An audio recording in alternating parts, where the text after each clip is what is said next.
Far back in the dim history of pugilism, an enterprising fight manager began referring to his boxer as a tiger.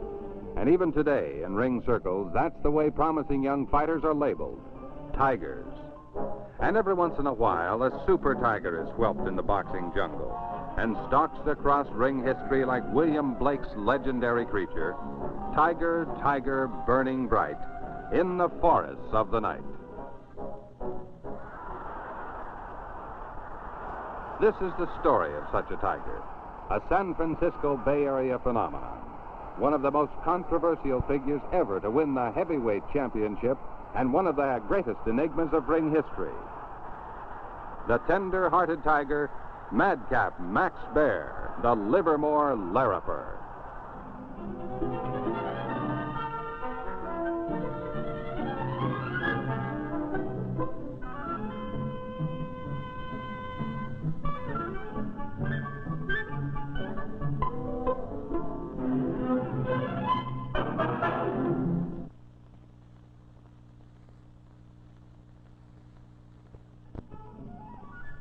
In the parlance of the ring, Max BAER was a man of many monikers, the most familiar of which was the Livermore Lariper. But during his meteoric career, he gathered many other pseudonyms. The Battling Butcher Boy, the Pied Piper of Punch, the Laughing Boy of Boxing, and finally, when he became champion, the Clown Prince of Fistiana.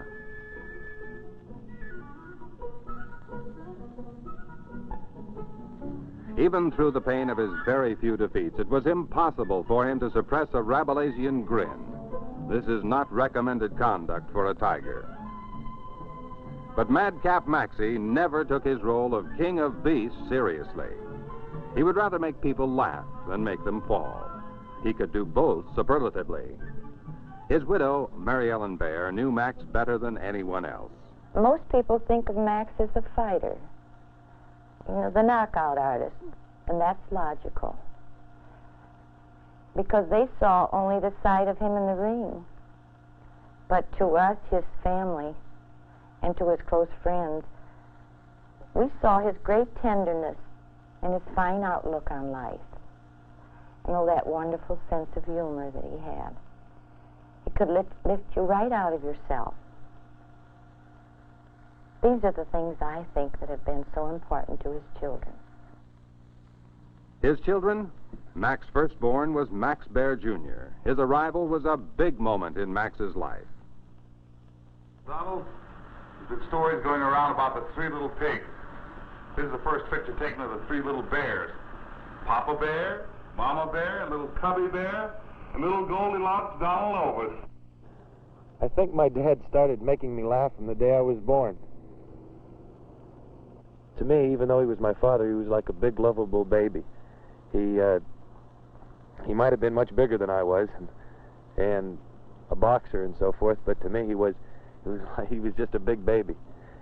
I think he was afraid to really let people know him the way he really was, because he was a softy. And here is a man that was heavyweight boxing champion of the world and supposed to be a tough guy that really wasn't tough at all. That didn't even belong in the business. He didn't even belong in being a fighter. That checks. Almost everyone who knew Max BAER intimately will talk about the contrasts in the man. Ansel Hoffman, his manager, can give us some footnotes on that. Max BAER's main fault was that his heart was too big for his fists. In fact, I had to take charge of his finances in order to keep him from giving most everything away. And this from a man whose trade was hurting people. How could he live with it? Was he really as great as they say? Well, I would rate Max one of the greatest heavyweights that ever lived. He had a few faults that kept him from being the greatest. He liked to clown around. He didn't take his work seriously. And he had everything. He could take a punch, he could give a punch, and he was almost impossible to hurt him. As far as I'm concerned, he could have been the most colorful fighter that ever lived. What led up to Max BAER's becoming a fighter? Let's go way back and see what we can find. He was born on February 16, 1909, in Omaha, Nebraska, to Jacob and Dora BAER. But we find very little in early photos of the boy to indicate any tendency toward tigerishness or fighting, except Indian fighting. There is one photo that may hold prophecy, but who knows? Another might foretell his future sense of humor and mimicry. As time went on, the family moved to Galt, California, and still later to a ranch in Livermore. Jacob BAER was a skilled butcher, and a good part of Max's younger life was spent helping his father in his trade. By now, Max had become a skinny but wiry teenager, but still there was no sign of the tiger of the future. Even though Max excelled in sports, he was an exceptionally fine football and baseball player, but it was very clear that he disliked fighting, until one fateful night at a dance. An older, much bigger man accused Max BAER of stealing something from him. When Max denied it, the fellow started to beat him up. Max took a lot of heavy punches until one really stung him. Then, with one lightning swing of his right hand, he knocked his tormentor down and out. That night, he was a tiger. For this period of his life, he began to train seriously for the ring, until he attracted enough attention to get his first professional fight in Sacramento. Remember the Indian fighter? Maybe there was prophecy to that after all. The first man Max BAER ever faced in the ring was an Indian named Chief Caribou. Max knocked him out in 2 rounds. From then on, his career was studded with a series of phenomenally quick victories, almost all of them by knockouts. He was ungainly, awkward, unscientific, but he had a murderous right-hand punch that became a ring legend, and he couldn't be hurt. Dave Hope, a close friend of Max's, was working for a newspaper in Livermore when Max BAER began his career. He compiled the best and possibly the only accurate chronology of Max BAER's ring record. Right from the start, Max had all the color and the controversy that helped make a man stand out, a champion. I saw all of his early fights in the Bay Area when he was coming up. He was a real tiger, careless of his great strength, until the Frankie Campbell fight. Max and Frankie were the Bay Area's most promising young fighters. Both were terrific punchers. Max a bit more rugged. There was great rivalry, with Max coming from the East Bay and Frankie from San Francisco. The fight was in the San Francisco ballpark, and Frankie was holding his own for the early rounds. He had Max down for no count in the second. Max always claimed he slipped on a wet spot. But it was different in the 5th. Max stormed across the ring and drove Campbell into a corner where he sat helpless on the ring ropes. He couldn't slide down as Max continued to punch away. It only took a few moments for Toby Irwin, the referee, to pull BAER away, but the damage was done. Frankie slumped to the canvas. Frankie Campbell died the next morning, and many believe that the tiger in Max BAER died with him. This became Max's Gethsemane. He was indicted for manslaughter and jailed. Why? If blame was to be placed, why not on the referee? He could have stopped the fight. In the months that followed, even though Max BAER continued his training, he had just about decided to give up the fight game. He was hounded, vilified, persecuted as a heartless killer. Mary Ellen BAER recalls one poignant episode. Max and I had been to a party, and after the party was over, a little boy, a 5-year-old boy, walked up to me and said, "You see that fellow over there? That's Max BAER. He killed a man." Well, Max overheard it. And on the way home, he was pretty quiet. And then all of a sudden he said, "Mom, wouldn't you think that someone would tell him how it happened? Or just explain it to him?" I think that what that youngster said hurt Max more than any blow he ever got in the ring. But Max BAER was made of the stuff of champions. He could fight unfairness as he would continue to fight in the ring. He went to New York and began to meet the top men in the heavyweight division. But the effect of the Campbell fight showed in his losses to the master boxer Tommy Loughran and to Ernie Schaff, whom he later beat decisively in a return match. Even in losing, he was gaining stature. And at this point, his close friendship and association with two men began to shape his destiny toward its zenith.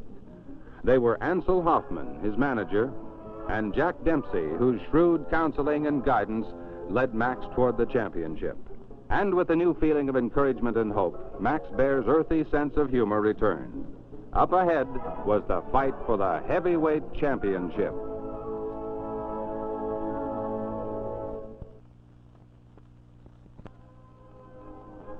Under the tutelage of Jack Dempsey, Max BAER began to come into his own. He was in the international spotlight, and for this period at least, he trained seriously. This was a time of giants in the ring. A fighter had to be great to stay up there. Max Schmeling was among them. Schmeling was a Nazi, Hitler's darling, and he was called invincible. In one of boxing's greatest upsets, he had knocked out the rapidly rising young Joe Louis. Now he decided it was time to demonstrate the superiority of the master race over the young Jew, Max BAER. They met on June 8, 1933.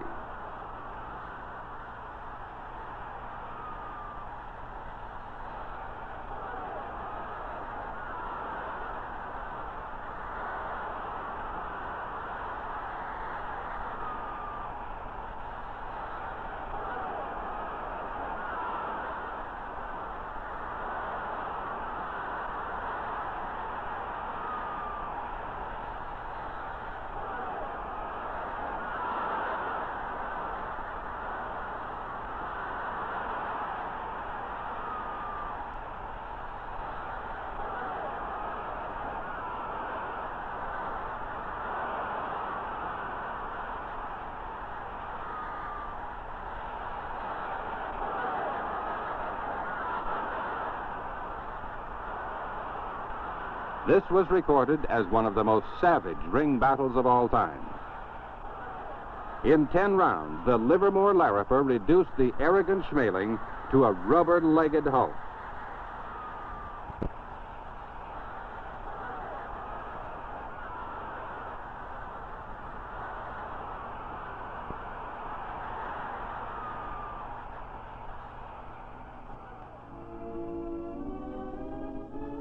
Overnight, Max became a national idol.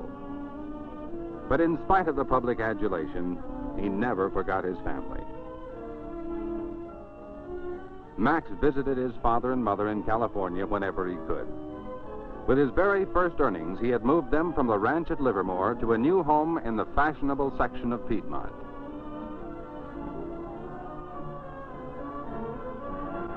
Now he was in the big money. And characteristically, when his manager, Ansel Hoffman, couldn't prevent it, it burned holes in his pockets. Big cars, big parties, and big handouts to anyone and everyone. Tommy Lopresti, manager of the Hagen Oaks Golf Course in Sacramento, was a buddy of Max's. Sometimes at night after dinner, Max would ask me to drive him down to the lower end of town that we called Skid Row in Sacramento. He'd get his pockets full of silver dollars. We'd cruise along in our little old car until we found some spot where he'd pick up an old bum. Then he'd go over to the bum and hand him $1 and tell him to get something to eat and a nice place to sleep and say, "God bless you." The man would say, "Who are you?" He'd say, "I'm Max BAER, the next heavyweight champion of the world." I never knew anyone that was quite as generous as Max. He was always trying to help the down and outer. Life was being equally generous with Max. Payday was play day to Maxie, and for a while, every day was Ladies' Day. Women literally swooned over him and chased after him, and there is some question whether his footwork was as nimble in escaping them as it was in the ring. Hollywood called him for a starring role in the movie The Prize Fighter and the Lady, co-starring Myrna Loy. Destiny was beckoning in the form of a giant, Primo Carnera, who was then world's heavyweight champion and who also appeared in the picture with Max. They fought a mock battle as part of the film. This only added to the clamor for a title bout. and it took place on the night of June 14th, 1934, at Madison Square Garden.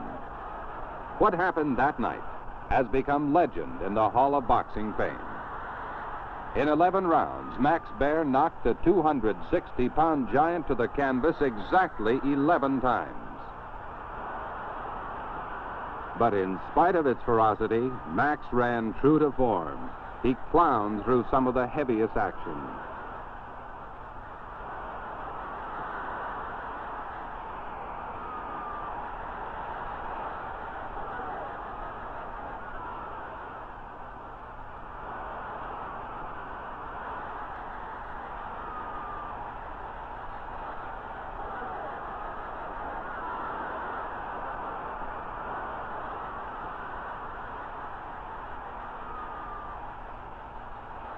In the 11th round, the referee stopped the slaughter, and Max BAER was the new heavyweight champion of the world.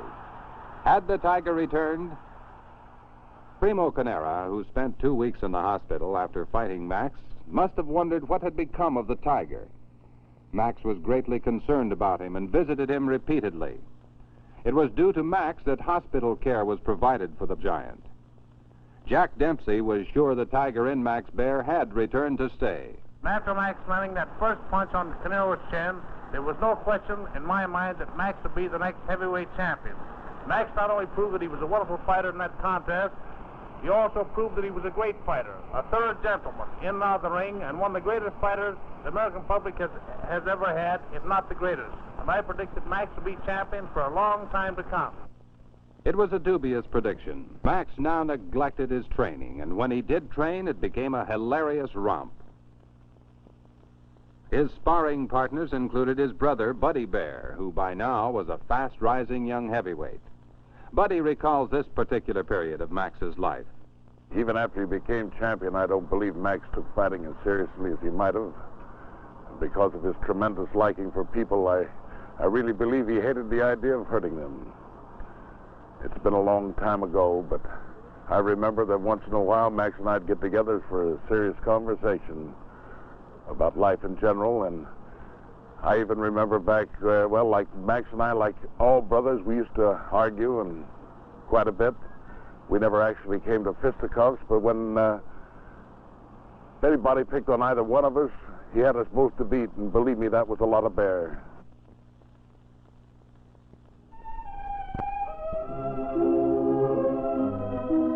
Finally came the crowning moment in Max BAER's life. His marriage to Mary Ellen BAER. For the next 25 years, she was to fill his life with all the love and devotion he had ever craved. Their marriage was an event of international importance. Possibly, this was all Max ever really wanted. From his antics now, it would appear that fighting was the least of his interests. He was matched with a boxer who was said to be over the hill, had actually been on the dole, and was now on a forlorn comeback trail. His name was Jim Braddock.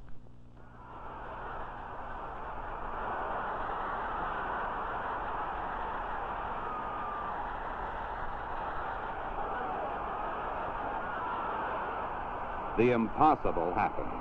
At the end of 15 lackluster rounds, Braddock's hand was raised in victory. Max BAER had lost the title. Later it was discovered that Max had gone into that championship fight with an injured hand, a secret he'd kept even from his manager. I lost a better man, that's all. Now those who were wise in the ways of the ring sensed that the Tiger had vanished and would probably never return.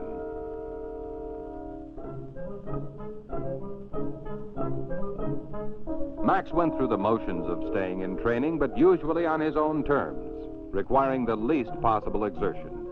And inevitably, he started on a comeback trail. Among the heavyweight title contenders of the mid-1930s was a brawling tavern owner delicately called Two-Ton Tony Galento. His chief training aid was beer, and his stock comment on ring opponents was "I'll moiter de bum." Occasionally, he almost did. The build-up to the heavyweight title elimination fight between Max BAER and Tony Galento was one of the most hilarious publicity stunts ever staged. Oh, operator. Operator, would you give me Galento's tavern there in Orange, New Jersey? Hello? Who is this? This Galento's joint. Hello, Tony. How are you? Yeah, this is the man you're going to fight. The fellow that's a bum, yes, that's me. Why, you big bum. What are you starting that stuff? That's my line, you big bum. I'm going to murder you. Say, listen, Tony, I'd like to speak to you, so would you put your interpreter on? Yes, all right, thanks. Hello, this is Max BAER. Say, I just wanted to call you up and let you know that I'm going to knock that fella of yours out when I fight him this coming 28th day of May. Yeah, you know, that muscle-bound fighter that you work for. You do the interpreting for him, don't you? Well, that's swell. Well, just convey that message to him. There was nothing hilarious about the fight. Galento could really fight. And it went 7 bloody rounds before Max BAER tagged Galento for keeps. Now there was a chance for another title match. But first, Max must get by Joe Louis, the sensational brown bomber. The public was already clamoring for a BAER-Louis match. It was signed for September 24th, 1935. There had been lots of clowning by Max up to this point, but those close to him sensed that he knew in advance what was going to happen in the Louis fight. It happened in the 4th round. Max BAER took one of the most awesome beatings any man had ever survived in the ring. Time had caught up with him. He had the spirit to continue, but his body refused. Tiger, tiger, burning bright, what has happened to thy might? Madcap Maxie, the Clown Prince, the Livermore Lariper, was at the end of the trail. Oddly enough, the tender-hearted tiger was just starting on a new trail, the happiest one he had ever walked. As it had with Jack Dempsey, the public now idolized him in defeat. Now he could wage the kind of battles he loved, fighting for others, especially for kids. He plunged into every kind of charitable activity he could find. The plight of others became Max's personal crusade.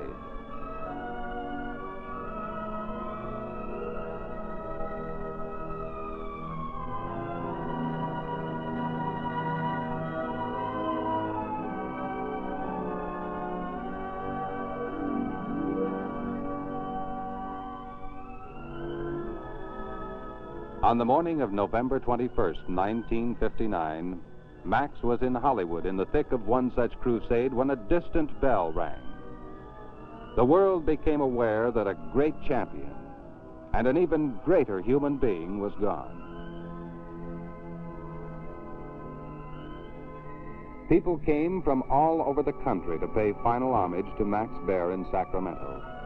His pallbearers included his closest friends, the great names in boxing's Hall of Fame: Ansel Hoffman, Jack Dempsey, Joe Louis, Henry Armstrong, so many others.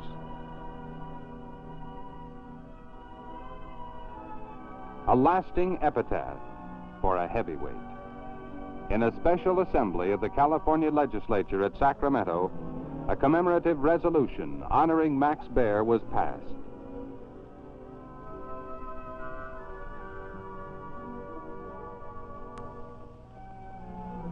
Today, those who knew the full scope of Max BAER's affection, his wife Mary Ellen, his daughter Maudie, his youngest son Jim, and his brother Augie, speak of him many times at the home in Sacramento. Not far away at a sunny ranch, 2 old friends get together whenever they can: Ansel Hoffman, his manager, and the incomparable Jack Dempsey. Millions of people in this country never saw Max BAER in the ring. That is their loss. But the real loss would be in not knowing him personally as we did. That's what sticks with you, not just the fighter, but the man himself, the real Max BAER. If you ask me what was the greatest thing Max brought to boxing, I would say his sense of humor. It really never had one before. Well, that's part of the day and age, especially in the fight game. That was a very colorful time. There will never be another Max BAER, and that's the way it should be. A great guy and a great pal of mine.